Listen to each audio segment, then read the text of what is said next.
Michèle Mazel, vous la connaissez sûrement. Elle est femme d'ambassadeur, certes, mais elle est surtout auteure. Un plaisir de l'accueillir pour son livre « Le chemin de l'espérance ». Si vous voulez en savoir plus, restez avec nous, vous n'allez pas être déçus. Sortez, respirez, c'est le Quality Time. Michèle Mazel, bonjour. Bonjour, et ravie de me trouver à nouveau dans ce studio si sympathique et de présenter à vos auditeurs et à vos auditrices le nouvel épisode des aventures de Julius Mathias, dont j'espère que toutes les femmes étaient tombées amoureuses dans le livre précédent. Voilà, le médecin des Carpates, c'était le fameux livre où nous découvrions ce personnage haut et en couleur. Moi, franchement, j'avais adoré ce livre. J'étais très surprise parce que je ne vous imaginais pas écrire une histoire pareille, comme quoi on se trompe. Ben oui. C'est les merveilles de l'inspiration et le fait qu'il fait. C'était rocambolesque. Attendez. Je vous rappelle à vos auditeurs que j'ai écrit 3 thrillers avec des histoires d'espionnage, des assassinats, des amours, etc. Et celui-là, en fait, Le médecin des Carpates, c'était un livre qui avait des racines assez profondes, puisque je l'ai situé dans la ville natale de ma mère, de la famille de ma mère. Et donc, si vous voulez, c'est comme... On apprenait beaucoup d'ailleurs sur cette ville, sur l'histoire. Voilà. C'était très chargé. Voilà. Mais ici, nous sommes dans une situation tout à fait différente. Le héros qui a réussi in extremis, comme vous le savez, à échapper à la déportation, qui a réussi à traverser la moitié de l'Europe en guerre, arrive à Genève.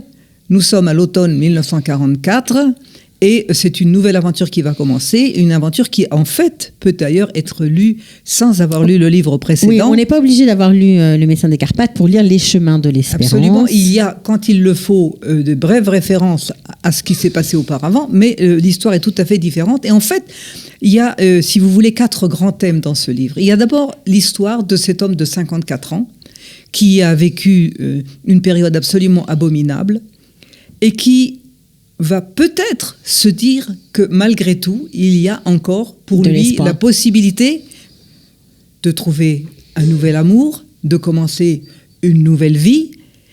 Et à côté de lui, on va trouver aussi un personnage de femme, bien entendu, très attachant, qui, elle aussi, a connu beaucoup d'adversité pendant la guerre et qui, elle aussi, va se demander si avec ce personnage si différent d'elle, qui vient d'un milieu si différent, elle va peut-être aussi trouver un espoir. Mm-hmm. Mais il y a donc si vous voulez, cette histoire très personnelle, ce conflit un peu parce qu'il y a quand même une grande différence d'âge. Mais en fait, la première priorité de Julius, c'est de retrouver les 3 enfants qu'il a envoyés faire des études en France et qui, donc, à son avis... Ses enfants. Mm-hmm. Ses 3 enfants, voilà. Et alors, justement, Michèle, souvent quand on écrit dans les personnages comme ça un peu emblématiques, il y a beaucoup d'inspiration de personnages de la vie réelle. Est-ce que ça a été le cas pour ce médecin ou pas ? Pas vraiment, simplement j'ai pris des situations que je connaissais, j'avoue que c'est exact. Mon grand-père, Alain Shalom, avait envoyé ses 3 enfants faire leurs études en France, mais... À part ça, il n'y a pas de trop de similitudes. Non, et mes héros n'ont absolument rien à voir avec ma famille. Mais simplement, j'ai cherché, après le destin de ces 3 jeunes gens, de montrer un peu ce qu'a pu être pour des Juifs la vie en France pendant la période de la guerre. La fin de la guerre. Voilà, et donc de montrer, et c'est aussi important, ce qu'a pu être un peu le caractère glauque de cette période de l'occupation, où il faut bien se rendre compte que les Français ne se sont pas conduits de façon exemplaire. Mmh. Et donc, il y a dans ce livre, à travers la recherche d'un père pour ses enfants, on rencontre toute une galerie de personnes, depuis les traîtres, depuis des héros, les enfants cachés, la déportation, tout ça se retrouve dans cette histoire. Et en plus, et c'est peut-être le 4e aspect de ce livre, c'est la grande interrogation des Juifs après la guerre. Est-ce qu'il y a encore pour nous un avenir en Europe ? Est-ce qu'on peut encore vivre en Europe après la façon dont les pays européens, les uns après les autres, ont abandonné leurs Juifs ? Vous l'avez écrit à la lumière des événements tragiques récents qu'on a vécus ou pas ?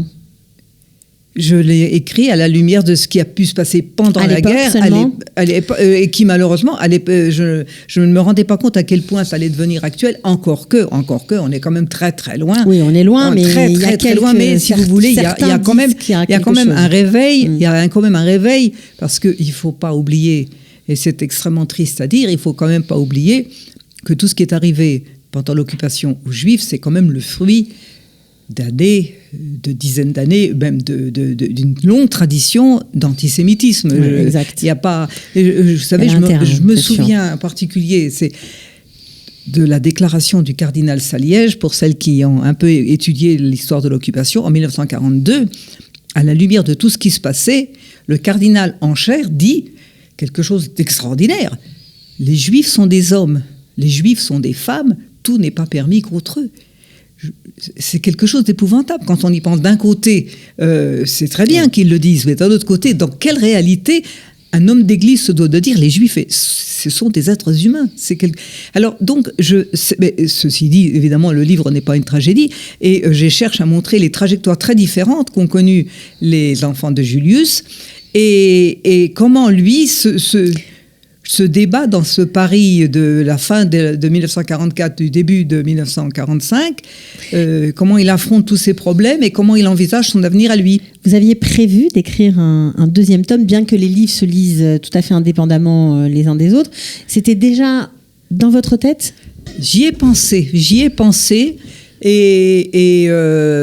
C'était trop triste de s'arrêter Non, c'est pas que c'était trop triste. J'avais l'impression que j'avais laissé un peu, si vous voulez, ceux des lecteurs qui ont lu, voilà, et qui voulaient en savoir davantage. Il y en a beaucoup qui m'ont dit qu'ils voudraient en savoir. D'ailleurs, le livre est paru également en anglais, et j'ai des amis anglophones qui me disent « Mais tu peux pas nous faire ça, tu dois maintenant te débrouiller pour faire un texte anglais, tu vas pas nous laisser comme ça. » Non, je voulais réfléchir, parce que je voulais voir comment... D'abord, cette jeune femme que j'ai trouvée... ou qui est intervenue, ou qui est apparue un peu... Je n'y avais pas pensé. Vous savez, quelquefois, on commence à écrire, et puis voilà. Et d'un seul coup, il y a eu cette idée, et ce personnage tout à fait, je dirais, exotique, mais vous n'en saurez pas plus avant de lire le livre, qui donnait quand même un autre aspect au livre. J'ai appelé ça les chemins de l'espérance. Donc, je voulais bien montrer que le livre n'allait pas, si vous voulez, qu'à cette sortie de guerre, on allait vers... quand même de l'espérance. Ouais. Alors d'ailleurs, c'est ce qu'il faut préciser quand on lit votre écriture, votre univers.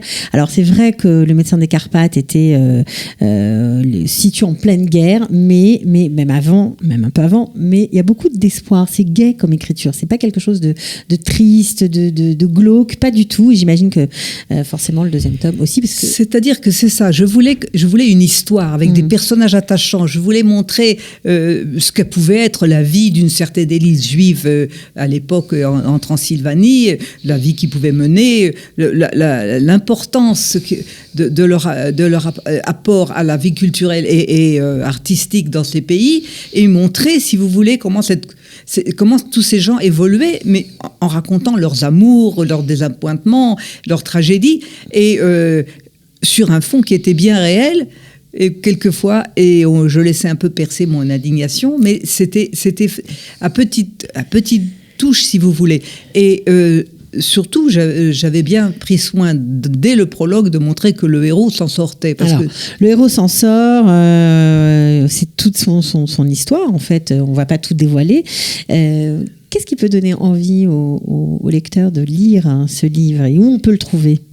Alors tout d'abord, et on peut le trouver, on va bientôt, j'espère, le trouver à vice-versa à Jérusalem, et qui sait, peut-être au foyer à Tel Aviv. Et ensuite... Non, parce que c'est une chouette maison d'édition qui vous suit, Véron Édition, voilà. C'est une vraie maison d'édition, c'est pas du tout édité à compte mais d'auteur, vous savez, comme beaucoup d'entre nous, et beaucoup... profitent des vacances pour aller faire un petit tour de l'autre côté de la Méditerranée. On le trouve aussi à la Fnac, on le trouve à Amazon, et donc c'est pas qu'il est difficile, il est difficile à trouver. Et surtout, je trouve que j'ai vraiment cherché à équilibrer toute cette galerie de personnages, le faussaire, fantasque. Oui, des personnages que tous ceux qui ont vécu la libération ont connu ou ont pu reconnaître, et des dossiers, des questions qui nous sont chères. Vous avez fait des recherches historiques comme vous aviez fait pour le premier ? Je travaille mais je travaille avec un calendrier et je travaille en vérifiant jour après jour qu'est-ce qui est arrivé en ce jour-là pour surtout ne pas... Donc c'est un roman mais basé sur des faits historiques vérifiés. Des faits historiques, la géographie, si vous voulez, de l'histoire est respectée. Lorsqu'un personnage va d'un endroit à un autre, il emprunte des chemins normaux, et on le dit, enfin je veux dire, le cadre est absolument bien cherché et bien fouillé. C'est ce qui donne la crédibilité un peu à tout ce que vous écrivez. Oui, tout à fait, hein, moi, je confirme. Voilà, je sais qu'il y a deux ou trois... passage, je peux en citer un parce qu'il n'est quand même pas essentiel. À un moment donné, Julius se trouve dans le héros se trouve dans une certaine situation et il est avec son neveu, la partie de la famille qui est partie en Amérique, qui est un colonel dans l'armée de l'air américaine. Et il se trouve non loin d'Orléans et on veut pas leur parler parce qu'on dit les Anglais ont détruit la moitié d'Orléans. Et vous avez cette situation que vous avez quand même un héros, un Américain qui vient au péril de sa vie participer au combat pour la libération de l'Europe et qui se heurte à l'hostilité des gens qui ne voient qu'une partie qui ne voient que des choses. Si vous voulez, c'est des situations qui ont existé. Il y a encore eu des... Je sais pas, mais surtout, mon héroïne est particulièrement attachante et tout à fait différente de celle qu'on a pu connaître. Et l'histoire contrastée des trois enfants de Julius, c'est aussi quelque chose, je crois, qui a rappelé la réalité à beaucoup de réalité, mais une réalité avec vraiment tous les aspects qu'on pouvait trouver dans cette France de la guerre, de l'occupation, de la résistance. Il y a beaucoup question de la résistance. Tout à fait. Alors, si vous avez un peu de temps, si vous cherchez un bon bouquin, pour, comme on dit, pour se délecter, des histoires de ces personnages hauts et en couleur, pour vous, en plus, qui sont ancrés dans une réalité historique. Je rajouterai un petit détail qui est intéressant. J'ai dit que donc Julius se demande où va se poursuivre son histoire, et comme tout le monde, il se dit rester en France, peut-être partir en Amérique, où se trouve sa sœur, ou éventuellement aller dans cette Palestine qui est encore très... Là, on dévoile tout, là. Non, je dis, il se pose des questions. Il se pose des questions. D'accord. Je ne donne pas les réponses. Et quel est l'argument qui le fait pencher pour la Palestine? Mais je ne dis pas que ça va l'emporter. C'est qu'il se dit que lui, qui est médecin, et que la seule chose qu'il adore la médecine, on lui dit, tu sais, en Palestine, tu rencontreras des malades avec lesquels tu pourras parler en hongrois, en roumain, en allemand, en français, tu te sentiras chez toi. Et c'est quelque chose qui le tente beaucoup. Est-ce que ça va influencer? On va pas tout dire. Enfin, absolument pas tout dire. Voilà. Donc, Les Chemins de l'Espérance de Michel Mazel aux éditions Vérone. Merci beaucoup d'être venu. On espère que nous allons réussir à vous faire découvrir par de nombreux auditeurs, tous ceux qui nous suivent, un chouette moment passé avec votre livre. Bravo. Merci beaucoup et qui sait, on se reverra peut-être pour la suite. On ne sait pas, la vie est pleine de surprises. À bientôt. Merci. Sortez, respirez, c'est le Quality Time.